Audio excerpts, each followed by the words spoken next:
what is mere social Trinitarianism, and how exactly does it relate to other views about God, other models of God? That's what we're going to be exploring in this interview, and I'm really excited to be joined by an assistant professor of theology and Christian philosophy at, remind me where? Yes, Bruton Parker College in our brand new seminary that we just started this spring, Temple Baptist Theological Seminary. Perfect. And my guest is Dr. Andrew Hollingsworth. So thank you very much for joining me. Thanks for having me, Jordan. I'm really excited to be here. So you have a paper that will be coming out very soon it hasn't been published yet, but it's been accepted for publication with the Journal of Analytic Theology, correct? Yes, that's right. And the title of that paper is Mere Social Trinitarianism, the Eternal Relations of Origin and Models of God. And I actually have a playlist of videos on models of the Trinity and the logical problem of the Trinity. And I thought that this would be a good complementary video to that. None of my videos so far have explored the eternal relations of origin. If that's a new term to you, don't worry. We're gonna define that. You'll see in just a few minutes. But none of my other interviews have explored that. And I thought this would be a good chance to talk about that in a little bit more depth. So let's go ahead and begin. I'm just curious, what got you into studying the doctrine of the Trinity to begin with? Yeah, so my PhD, just to give you a little background and some context, my PhD is from New Orleans Baptist Theological Seminary, and my dissertation and my research following that was primarily in theological method and theological methodology. And I studied that for years as partially as a master's student and all throughout my doctorate. And about 2.5 years ago, I decided, okay, I think I'm done talking about method and prolegomena. I really want to start doing some actual doctrine. So what doctrine do I want to do? What's the most interesting doctrine for me to look at? Well, what's more interesting than, God? God's a pretty cool thing to talk about. It's kind of why he's kind of the reason why I got into doing what I do. And so as a Christian, I just don't believe I can really do the doctrine of God without talking about the doctrine of the Trinity, because I do believe that the one true God, the God of Israel, is the Father, the Son, and the Holy Spirit. And so there just is no talking about the Christian doctrine of God without getting into the Trinity. And I realized as I was starting to read about the Trinity, and as well as other things surrounding the doctrine of God, what you think about the Trinity is going to affect what you think about the divine attributes. What you think about the divine attributes is going to affect what you think about the incarnation and the atonement. I started seeing how interwoven these were. And so I really wanted to dig into that more. And so digging into the Trinity was just part and parcel of that. And as I was getting into that, I just realized how far advanced the work in the analytic theology and analytic philosophy of religion was in the doctrine of God, models of God, and the Trinity. I found it very helpful, very clear. It seemed like a lot of progress was being made there. We're talking about the different models and how they can make sense of scripture and tradition and the like. And so I kind of thought that would be a natural place for me to kind of fit in and hope to make a contribution. And so yeah, that's how I got into it. And it's been really fun so far. Really enjoyed it the past 2.5 years of research and writing. Yeah, that's really interesting to see the interconnectedness of these various doctrines with the Trinity. So let me ask you this: what do we've used the word Trinity a few times? What do all models of the Trinity affirm? Yeah, so when we talk about the doctrine of the Trinity, we're talking about that there is exactly, I get this definition from William Lane Craig. I've heard him use it in a few interviews recently, and I really like it. It's a very minimalist claim. It's to say that there is exactly one God. There's numerically one God, and there are exactly 3 persons properly called God. But a little further, a little more detailed, what it means is that there is one divine essence that is 3 distinct divine persons. Each divine person has the one divine essence, and each divine person enjoys some relation R to the other 2 divine persons, such that the 3 divine persons are the single instance of the essence of divinity. So pretty much every Trinitarian is going to believe that there's exactly one God, one divine essence, and there are exactly three persons properly called God, no more, no less. Yet there are not three gods. Okay. So that's the very minimalist definition of the Trinity, Yes. or I guess summary of the doctrine of the Trinity. Now, in the paper, you come up with this term, mere social Trinitarianism.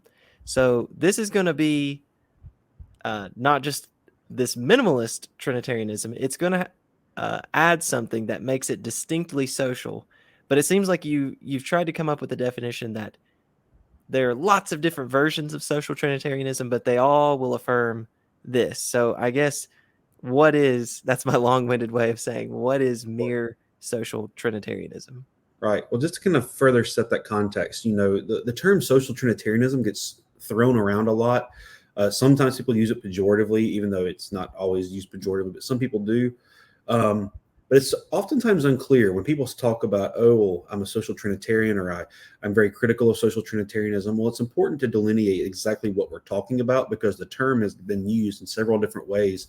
Thomas McCall, in his more recent book, Analytic Christology and the Theological Interpretation of the New Testament, discusses 6 different ways the word is used in the literature. And then he proposes himself a 7th way, what he calls real social Trinitarianism, is what he thinks people should mean by the term if they're going to use it. He also thinks people should just be willing to drop the term. I don't think we should go that far. I think it's a helpful term. But, Tom lays out these 6 views of social Trinitarianism and just kind of give you a summary statement of what some of those are. These are like socio-political advocacy, any view of the Trinity where it kind of serves as some basis for our socio-political views of how society should work. Some people use it to describe the doctrine of the Trinity as developed by the Eastern Fathers, like the Cappadocians and such, as opposed to the Western Fathers. There's been a lot of good historical theological work in the past 20 years that's just shown, 25 years probably, that's a false narrative, that's not true. But some say it's any view of the Trinity that uses the social analogy, it's like a small little society. Some say it's this idea of modern persons, like a distinct center of consciousness, will, action, and love. Some say that it's any view of the Trinity that affirms that there's real intra-Trinitarian love between the persons. And some will say that it's any view of the Trinity that affirms that there are distinct agents, 3 distinct agents in God. And sometimes they don't always clarify what they mean by an agent there. So when we look at this, Tom thinks that we should probably drop the term social Trinitarian, or if we're not, we need to affirm this really robust, what he calls real social Trinitarianism. But as I read his definition, I'm like, well, I think actually that's affirming a lot more than a lot of social Trinitarians, such as myself, are going to want to bite off or want to accept. So I'm like, okay, so what is a minimalist view? What is something that we can say? Because it's also important because there is a lot of criticism recently of social Trinitarianism. And I think it's very important that if we're going to be critical of views, we need to be very clear about what it is we're criticizing, because some people will criticize the Trinity for our social Trinitarians for always trying to work up a doctrine of the Trinity that will serve as a great foundation for their own social theory, political theory. But then you've got some social Trinitarians like William Lane Craig or Richard Swinburne, who they have nothing to say about how the Trinity functions as a basis for society or anything like that. So it's just, but some of these theologians will say, oh, but all social Trinitarians do this, and it's like, well, no, they don't. So I think it's very important that we get clear. So I look at the different ways McCall talks about these terms are used, and I came down to 2 initially. Okay, well, which of these could serve as a basis for what every social Trinitarian would want to affirm? Well, actually, it was 3. One was the inter-Trinitarian love, but the problem is that Latin or classical Trinitarians or relative identity Trinitarians or material constitutional Trinitarians, they're all going to want to say, well, yeah, there's meaning from each camp that the Father loves the Son and the Son loves the Father. So then I thought, oh, well, probably the agency one. That seems to be real minimalistic. But I know plenty of Latin Trinitarians who want to say, well, yeah, we say there's 3 distinct agents in God, but they don't need to be any kind of notion of modern personhood or anything. So when I got down working through it, I've been convinced that I think the mere minimal claim is what McCall has called the modern person's view of the Trinity, which understands each distinct person as a distinct center of consciousness, will, action, or love, or what Dale Tuggy calls three distinct selves. And so the definition of mere social Trinitarianism that I give is Trinitarian theology that claims the divine persons are distinct centers of consciousness, will, action, and love, or as Dale would say, three selves. And so so when I talk about social Trinitarianism in the rest of the paper, it is that definition of mere social Trinitarianism that I have in mind. Now I want to get into the doctrine of the eternal relations of origin. What is that? So the doctrine of the eternal relations of origin, it's oftentimes called the doctrine of the eternal processions. It is this doctrine that I have it listed out in 5 propositions in my paper. It's the doctrine that teaches that the Father eternally begets the Son is eternally begotten of the Father and the Son, if you're of the Western persuasion, or the Father through the Son, if you're of the Eastern persuasion, eternally spirate the Spirit. The Spirit eternally proceeds from the Father, bracketed, and or through the Son, and the Father alone is inoriginate or uncaused. And so what this doctrine does, this was kind of the means that the patristic fathers would use to discuss how it is that the single divine essence or the divine nature or the divine substance is communicated amongst the persons. So by eternally begetting the Son, the Father is causing the Son's being. He is causing the Son to have the divine essence. And through the eternal spiration, the Father, with the Son, if you're a Westerner, is causing the being of the Spirit and communicating the essence to the Spirit. Now, one thing that's important to note when we talk about the doctrine of the eternal relations of origin, there are two, in order for this view to be what the patristics have classically taught and what most of the medievals are affirming, is that these relations of origin, they are causal. And by causal, I mean the sense of efficient causation, not final cause or formal cause or material cause, but it is an efficient causation. It's the idea of production. And they are eternal. And by eternal, I mean that they are atemporal. So I'll oftentimes say that they are atemporal. I'll prefer to say they're atemporal because, there's lots of models of God that would affirm that God is temporally eternal. But for this classical view of the eternal relations of origin, they are causal and they are timeless or atemporal. Now, some people may hear this and they may wonder, causal? Well, are they really causal? That sounds weird. That sounds like subordinationist or Arianism. But I do mean causal. And here's some quotes actually from Gregory of Nazianzus, who was the presiding bishop over the Council of Constantinople, from which we get the Niceno-Constantinopolitan Creed, and Gregory of Nyssa. Gregory of Nazianzus says, because they, the Son and the Spirit, are from him, though not after him, being unoriginate necessarily implies being eternal, but being eternal does not entail being unoriginated, so long as the Father is referred to as origin. So because they have a cause, they are not unoriginated. But clearly a cause is not necessarily temporally prior to its effects. The sun is not temporally prior to its light. Because time is not involved, they are to that extent unoriginated, even if you do scare simple souls with the boogie word, for the sources of time are not subject to time. So we see here, and some may even wonder, well, does he really mean like efficient causation? I think he does, because he's talking about in the same way that the sun produces its light, so the Father is begetting or causing the Son.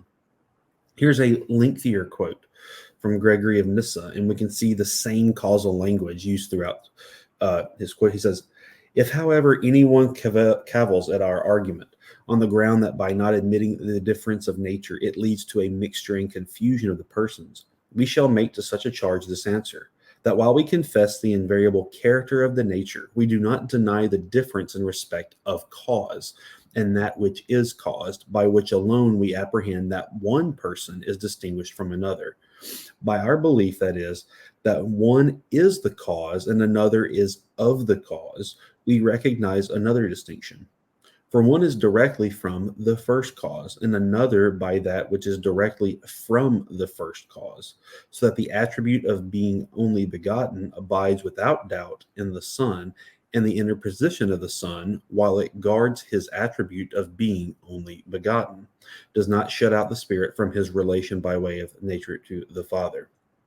But in speaking of cause and of the cause, we do not by these words denote nature, for no one would give the same definition of cause and of nature, but we indicate the difference in manner of existence. For when we say that one is caused and that the other is without cause, we do not divide the nature by the word cause, but only indicate the fact that the Son does not exist without generation, nor the Father by generation. I'm going to go ahead and stop there, but there's lots of more length times where Nissa wants to talk about how it's cause. So it really is a causal sense. And even then, even in the way he's talking about it, it seems quite clear that he's talking about cause in the sense of production or efficient causality. That was kind of a hard point to get through to one of my reviewers, actually, that they actually do that. So they are causal and they are atemporal. The reason the fathers emphasize that these causal relations were atemporal is because if the Father causes the Son's being, or in an efficient sense, in time, well, then the Son's a creature. That's going to be a really big problem. So it's important to emphasize that they're atemporal, that they are timeless, because then there is no beginning to the Son. Because if the Son begins to exist, he's a creature. It's just because to be God is to be beginningless. So that's why they insist on it being atemporal. I forgot to say that. It's very important. That's how they try to avoid the problems of Arianism that they were combating in developing this doctrine. One of the things you say in the paper is that social Trinitarians who want to adopt, and I'm gonna start using this term, the DERO, and that just means the doctrine of eternal relations of origin. Mm-hmm. Social Trinitarians who want to adopt the DERO must adopt a model of God that affirms that God's eternity is atemporal. Otherwise, Arianism looms large. So I take it that's the point you just made is Mm-hmm. why you say that in the paper. Yes, that is the classical view, and if you there are some such as William Hasker and Richard Swinburne who they do try, and they think they're successful. I disagree with them, but they attempt to hold both that God is temporally eternal in a temporal sense. There is no moment of time which God does not exist, and they try to uphold that but as well as the eternal relations of origin and in the causal sense. And they think they're able to avoid the problems of Arianism. I don't think they're successful. But yes, that is the primary motivation as to why to insist on their atemporal is to prevent Arianism. Yeah, I'm glad you mentioned those two people in particular. They would be examples of someone who would accept mere social Trinitarianism Mm-hmm. and the DERO, the doctrine of the eternal relations of origin. Mm-hmm. So Swinburne and William Hasker, these are examples of people that would want to accept both of those things. And in addition to the worry you just mentioned about, well, if the Son is caused in time, then it looks like he's just a creature, and that looks a whole lot like Arianism. In addition to that, you also talk about maybe other ways of trying to argue that this needs to be atemporal.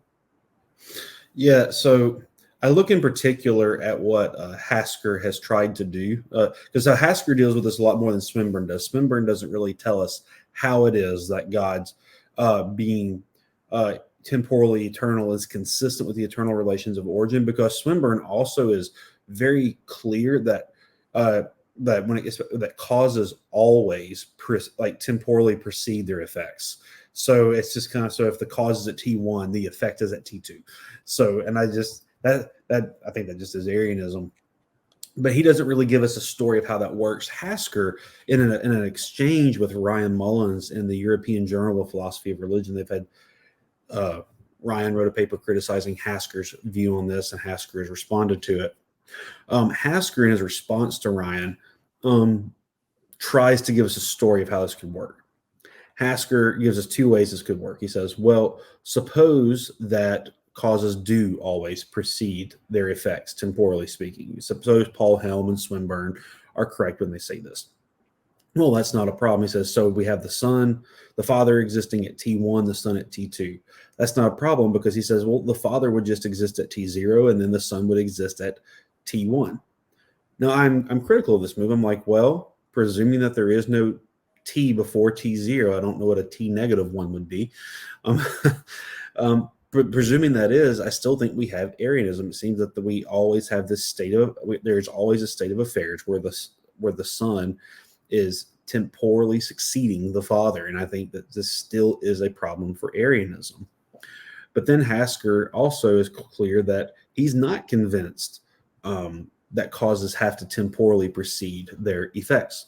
There might be the case that, and he thinks that it is the case, that causes can be simultaneous, like absolutely simultaneous with their effects. A classic example of this is, if I were to die at this very moment, not after I die, but absolutely simultaneous with my death, my wife becomes a widow. My death causes her to be a widow, but yet it is not before her becoming a widow. Something kind of like that. Well, so maybe that could work. And I look at, well, could it work? So Hasker says that there just would never be, if that's the case, then there just never is a time where the Son is not being begotten. Well, first off, if we're going to have this, then we need to be able to answer for there being actual infinities, I think, because Hasker seems fine to say that there is just an infinite number of past moments. I think Hilbert Sotel, from Bill Craig and from others, I think this has shown that actual infinities, if they're not impossible, I think it shows that they're at least very undesirable. But I think it actually shows that they're not metaphysically possible. But even so, I will grant, I don't think infinities can work or metaphysically possible, but even so, I will grant them. I still don't think Hasker is out of the woods yet. Because if the Father is just always begetting the Son at each and every moment of time, and the Son's being begotten is absolutely simultaneous with the Father's begetting him, well, it seems to result in the Son's being an incomplete being. Now, you may be wondering, where does that come from? That seems kind of out of the blue. What do you mean by that? Well, suppose when I was writing this paper, for example, I was writing this paper at T1, at T2, and T3, and T4, but at T5, I finished the paper. At T6, I was no longer writing the paper. Why not? Well, because the paper is a completed paper. It's done. It's finished. There is no need for me to continue causing this paper to exist. Or take, for example, just the normal case of generating children. Once a child is generated, the parents are not causing that child to exist anymore. It's done. The child exists. It moves on. Perhaps it's existential inertia or something that carries it forward. That's for Joe Schmidt. Perhaps there's some existential inertia or something that carries it forward. But at the same time, parents do not continue to cause their children to exist in each moment of time. That's just not how generation or causes work. So it says, okay, but suppose that is the case. Why would the Father need to eternally cause the Son at each and every moment of time? Well, I can't fathom what this means. It seems to me that if he is doing so, it's because A, the Son is not a completed being and needs to be a completed being.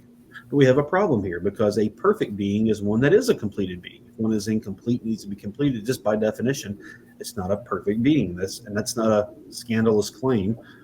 Theologians throughout the medieval period and the patristic period have always affirmed this, that to be perfect is for God to possess all of his being all at once, and eternally so. Or it means the Son is a completely overdetermined being. It seems though it's just, and some say, okay, well, so if the Son is overdetermined, is that problematic? Well, I think it is, because God is also a perfectly rational being, which means he has a perfectly rational reason for each and every action that he performs. So if he is eternally begetting the Son for each and every moment of time, that means there is a perfectly rational reason for so doing. The problem is there does not seem to be a perfectly rational reason for so doing. At least not that is clear in any obvious sense of the term. So we either have an overdetermined being, which would be unnecessary, which is going to fly in the face of some of the ideas what it means for God to be necessary, or we're going to have an incomplete being, which is going to result in, again, in Arianism if he is incomplete, because if he's incomplete, he's a creature, and it's still a kind of subordinationism or Arianism. Well, I just don't think we can coherently hold this causal sense of the relations of origin together with uh, God's being temporally eternal. I think we're going to have, I think, at least for any classical view, that God's going to have to be eternal in the atemporal or timeless sense.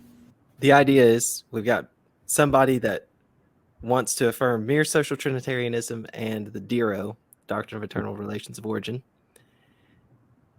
A real life example of this would be William Hasker.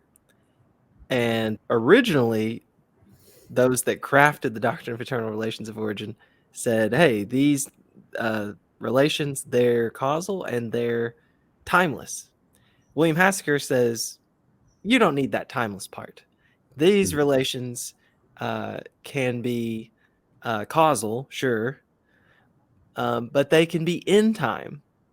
And one way of doing that, making sense of that, if you say, well, how is that the Son could be caused by the Father in time without beginning to exist, which looks like Arianism, you might just say, well, on the view that Hasker is proposing, throughout all past moments of time, God has been causing the Son. So the Son never began to exist. The Son has always existed, but the Son has always been caused at every prior moment of time by the Father. That's the view. Let me just pause there and make sure, am I getting that part right? Correct, yes. Okay.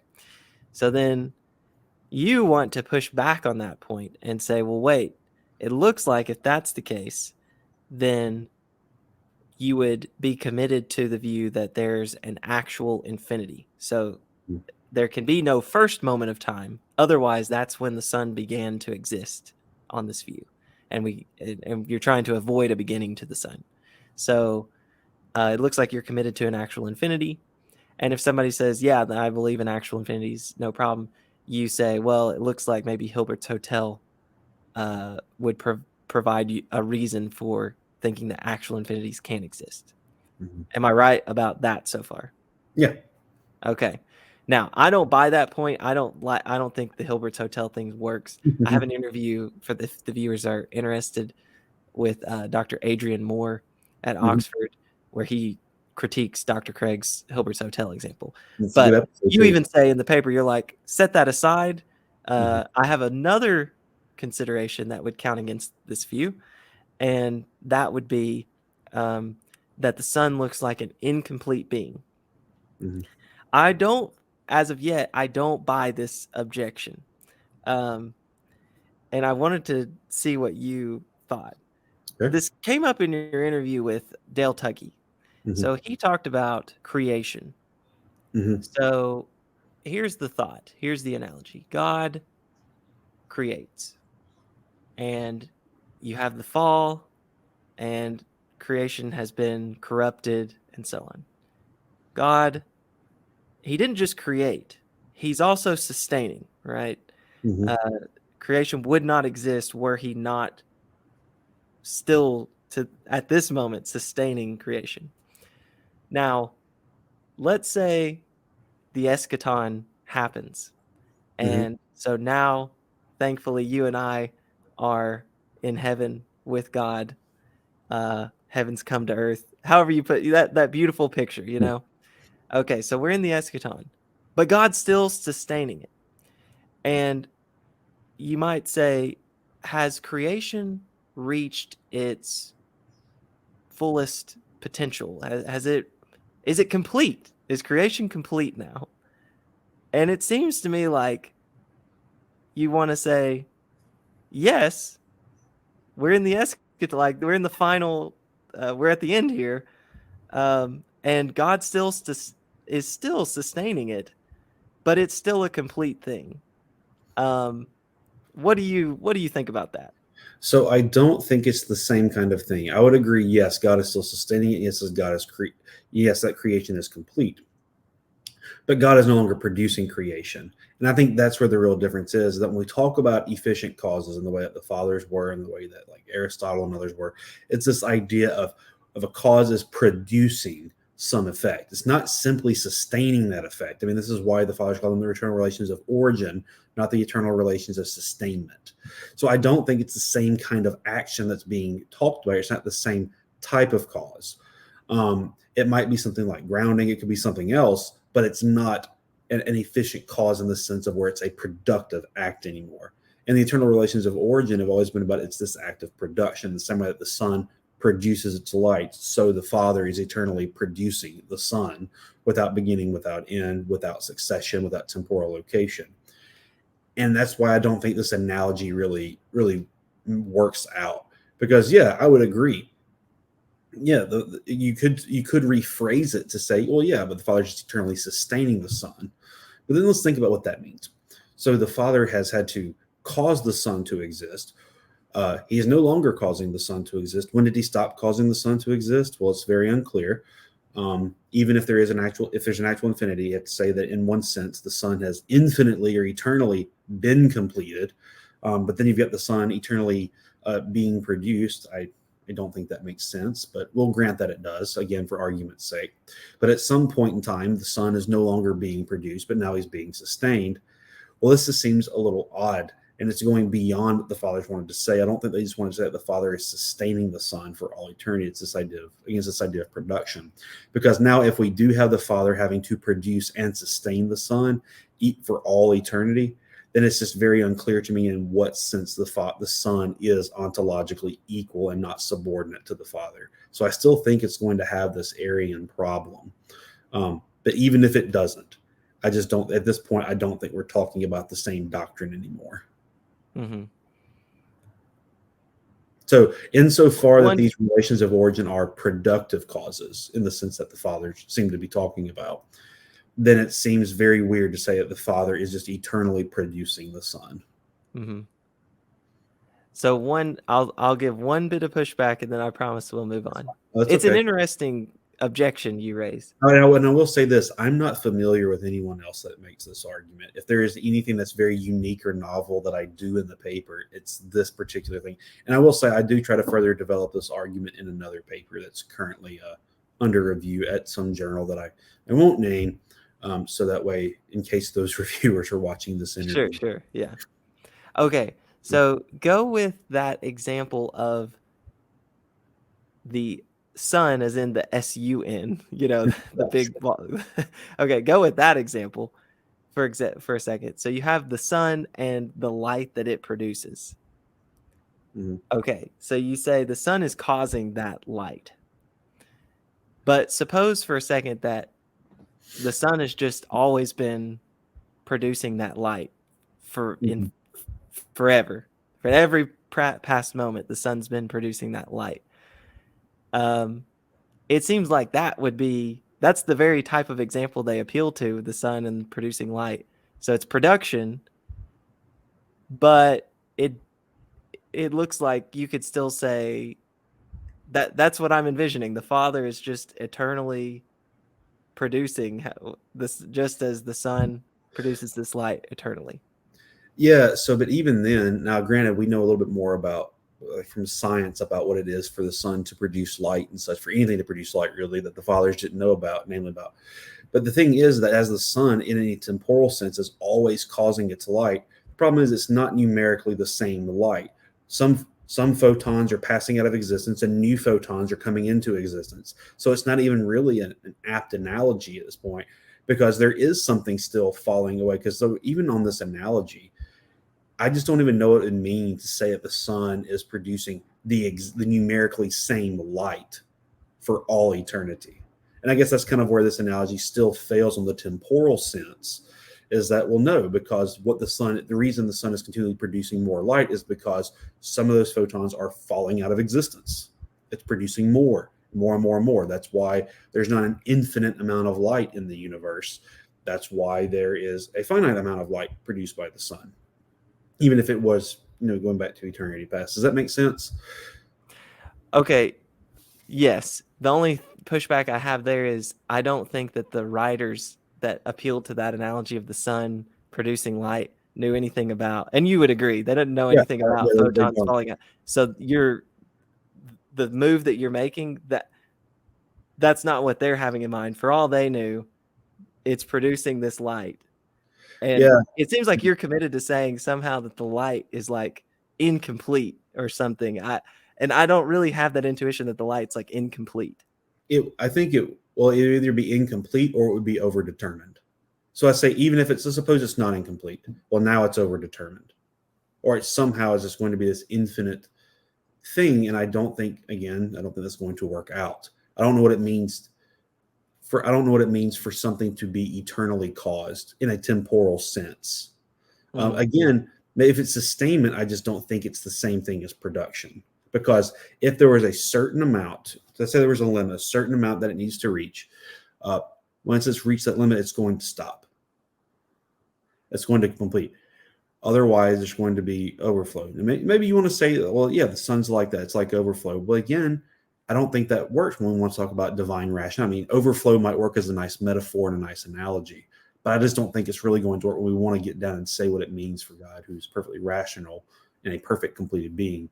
I just don't think it's going to really work. I think we're going to still face either an overdetermined person / being or an incomplete one. Mm-hmm.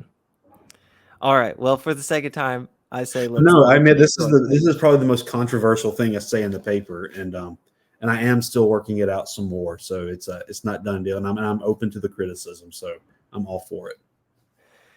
Okay, so you say that social Trinitarians who want to adopt the Diro must adopt a model of God that affirms that God is immutable as well. So can you expand on why you think that? Yeah. So, and I wasn't really short with the atemporal answer. I'll be very short with this answer. Immutability. So to quote or to paraphrase Ryan Mullins, if God is timeless, you get immutability for free. So to say that God is immutable means that God does not undergo change. Depending on who you ask, change in what sense? Well, at a minimum, God doesn't undergo change in his essential properties, but I think the fathers wanted to affirm something a little stronger than that, especially people like Thomas Aquinas. It seems to me that they wanted to affirm that not only does God undergo change in his essential properties, but God also doesn't undergo any kind of intrinsic change either, like it's any sort of accidental change.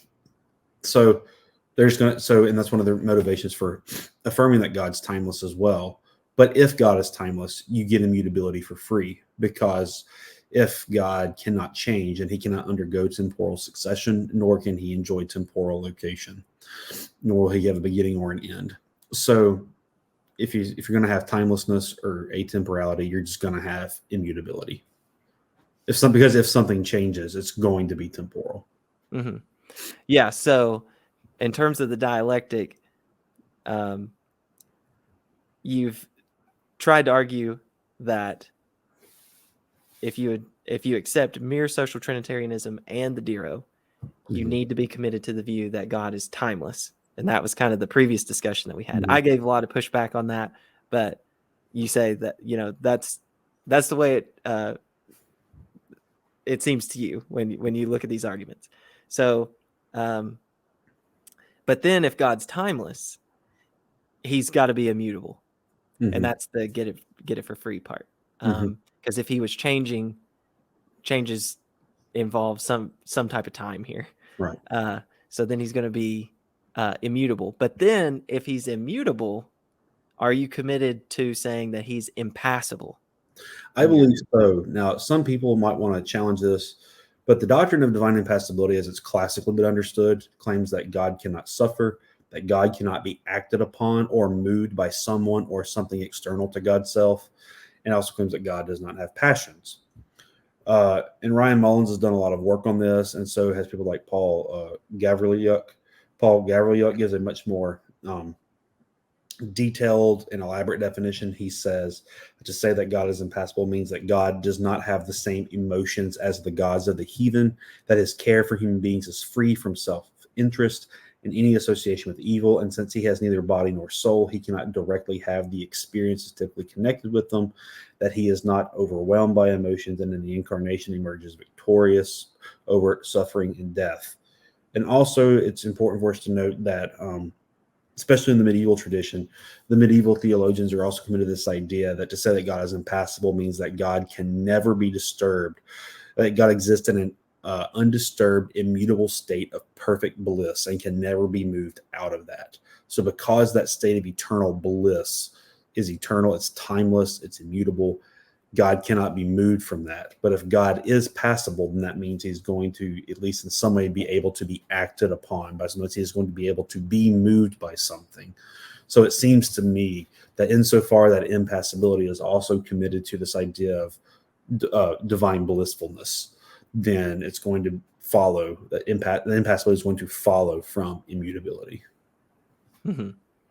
Okay, so viewers that are familiar with classical theism may be thinking, wait a minute, timelessness, immutability, impassibility, this is starting to sound like that classical theist model of God. Mm-hmm. So do you think that mere social Trinitarianism and the Diro, when you hold both, does that commit you to full-blown classical theism? It does not. And there's a very important reason why. Social Trinitarianism is not compatible with the doctrine of divine simplicity. And that's why it cannot. So classical theism is a model of God that it affirms these, like most models of God, it's going to affirm all the omnis, it's going to affirm divine aseity, but it's also going to affirm these four key doctrines, the doctrines of divine simplicity, immutability, impassibility, and timeless eternity. Timelessness may entail impassibility and immutability, but it does not entail simplicity at all. It doesn't follow that God's a simple being. God could have intrinsically distinct properties and still not undergo any kind of change or temporal succession. But divine simplicity claims that God lacks all composition and is made up of no parts, be those parts physical or metaphysical parts. That in God there exists no distinctions, be those distinctions between essence and existence, act and potency, substance and attribute, essence and accident, genus and differentia, or form and matter. And God is identical with all of his intrinsic features, and all of said features are identical with one another. And those views come from Thomas Aquinas and other classical theists such as Catherine Rogers, James Dozal, Stephen Dubey. They all affirm this view that those what I just listed out. So social Trinitarianism cannot affirm this, because social Trinitarianism is going to affirm that intrinsic to each divine person is a distinct center of consciousness, will, act, and love. So they are going to be distinct notional properties, or distinct, what some people call de se properties, or like de se beliefs, because there's going to be these distinct first-person perspectives within the Trinity, because of these distinct centers of consciousness, will, act, and love. We cannot have divine simplicity on this view. So there's going to be something intrinsic to the persons that distinguish them. It's not just the ways they exist or the relations of origin. It's not just that. And this is one of the reasons why a lot of social Trinitarians have abandoned the doctrine of the eternal relations of origin, because they just don't need it. They don't need it because also the Diro has one of the roles that it's had throughout church history is this is the means by which the persons are distinguished from one another. All that distinguishes the Son from the Father is that the Father eternally begets the Son and that the Son is eternally begotten of the Father. But if the persons are distinct centers of consciousness, will, act, and love, you don't need, and those are the distinguishing features. You don't need these relations of origin anymore to do that work for you. You've got something already intrinsic to the persons that distinguishes them. And some may say, well, where do they get those? What's the grounds for that? Well, I don't know that there is a grounds for it. I don't want to say they're brute, but that's just kind of the way they are. They're just primitive, I'll say. Mm-hmm. So because social Trinitarianism, mere social Trinitarianism is going to be at odds with divine simplicity, it's not going to be able to it's actually not going to be able to claim classical theism at all. They can claim neoclassical theism and claim that God is timeless, immutable, and impassible, but not simple. It's a version of neoclassical theism it can have, but it cannot have classical theism. Mm-hmm. Okay, so that sums up nicely where we've kind of come to here. Mm-hmm. It looks like the mere social Trinitarian who wants to affirm the Diro can't be a classical theist, mm-hmm. because they're going to have to deny that doctrine of divine simplicity. But if if you're right in your arguments, they will have to affirm the other four. The other three classical doctrines that classical theists affirm, and that's timelessness, immutability, and impassibility. Mm-hmm. What about the mere social Trinitarian who wants to affirm the Dero and wants to be an open theist? Can open theism work with the other two? They can't. Open theism is committed to God's mutability and God's being temporal, because for open theists, God is going to learn new facts. He's going to learn new things. God does not know the future.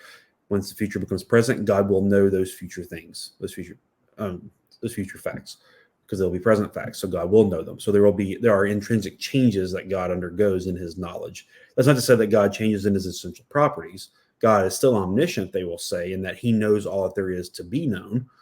But as new things come to be known, God knows those things. But because God comes to know something he did not previously know, there is still an intrinsic, though not an essential, change in God. So they're going to be committed to divine mutability. And since they are committed to mutability, they're also going to be committed to divine temporality. So open theism isn't going to work with it. And in kind of showing what the implication of this is, not only will open theism not work, so I mentioned earlier that it works with a version of neoclassical theism. So neoclassical theism is kind of a family of views. So to be a neoclassical theist, all you have to do is deny one of those four classical attributes of simplicity, immutability, impassibility, or timelessness. If you deny one of those, you're a neoclassical theist. You might deny all four of those, but still affirm God has exhaustive foreknowledge of the future. So you're still not an open theist. But if suppose you want to be a neoclassical theist, well, you're still, if you want the Dero, you've got to have impassibility, immutability, and timelessness. So you've only got one kind of neoclassical theism to work with, and that was the real big so what of this paper. And as I was writing this paper out and I was getting to the end, I was like, okay, so what's the big so what? What's the big wedge? And then I was like, well, let me just talk about how this fits with models of God, which models of God work with it, not just saying which attributes, what's the implication. And as I was working that, I was like, it dawned on me, I'm like, well, wait a second. If you want to be a social Trinitarian and have the Dero, you've got a single model of God you can work with. You are committed to this model and you can't have anything else. This is what you have to have. Mm-hmm. And I found that to be a very provocative entailment of the argument, if it's a sound argument. Mm-hmm. Yeah. So if your argument works, then it looks like both Richard Swinburne and William Hasker have inconsistent views because they are open theists. They meet your definition of mere social Trinitarians, and they affirm the Dero. I've actually had the opportunity to talk with Bill Hasker about this point. So the paper I mentioned earlier that's really digging into the divine temporalism and the processions, where I look at the incompleteness argument more. I presented that paper at a meeting for the Society for Philosophy of Religion, and Hasker was sitting right on the front row, right in front of me as I read this paper. And so I finished presenting the paper, and they said, so do they have any questions? And sure enough, Hasker's on hand was the first one to go up, and we went back and forth for about 15 minutes at the Q&A. He was very charitable, very kind. We both parted ways, not being convinced by the other, but it was a very, very helpful and fruitful exchange nonetheless. Yeah. All right. Well, I think now's a good time to wrap up. So would you like to say anything to close out the discussion? No, I think I hope this paper has been just a clarifying thing. I don't know that there's been really any groundbreaking work in the paper. If anything, it's the incompleteness argument's the most novel thing. But I think what it shows us really is that when we really think hard about the Trinity, when we really think hard about God, we realize what we affirm in one area is going to have these entailments for these other areas. So if you're a social Trinitarian, for example, that's going to entail, well, you can't have classical theism. Or if you're a classical theist, it's going to entail, well, you can't be a social Trinitarian. If you want the Dero, well, you can't be a divine temporalist. You've got to be an atemporalist, et cetera, et cetera. So I think that's one of the real helpful things that I've tried to bring out in this paper. is how interconnected these are. And that if you do want to have these things, you are really limiting yourself to a single model of God. That's all you've got. Some people will look at that and say, well, that's great reason to not be a social Trinitarian. Or some might look at this and say, that's a great reason to not affirm the eternal relations of origin. I take no position on either of those. All I say is, if you want both, here's what you're committed to in order to have those. Yeah. Well, I think that it was a really fun paper to read, and I'm really glad that I got to talk with you about it. So thanks for coming on. Thanks for having me, Jordan. It's been a lot of fun talking with you tonight. So if you've reached the end of this discussion and you're like, wow, I want to know more about models of the Trinity, theories of the Trinity, then check out my playlist. I've done interviews on different models, the relative identity model. I've done an interview with William Lane Craig, who you mentioned at the beginning, on his social Trinitarian model. I've also done an interview on what you might call the Latin Trinity. So go check those out and keep exploring Christianity. Thanks for watching.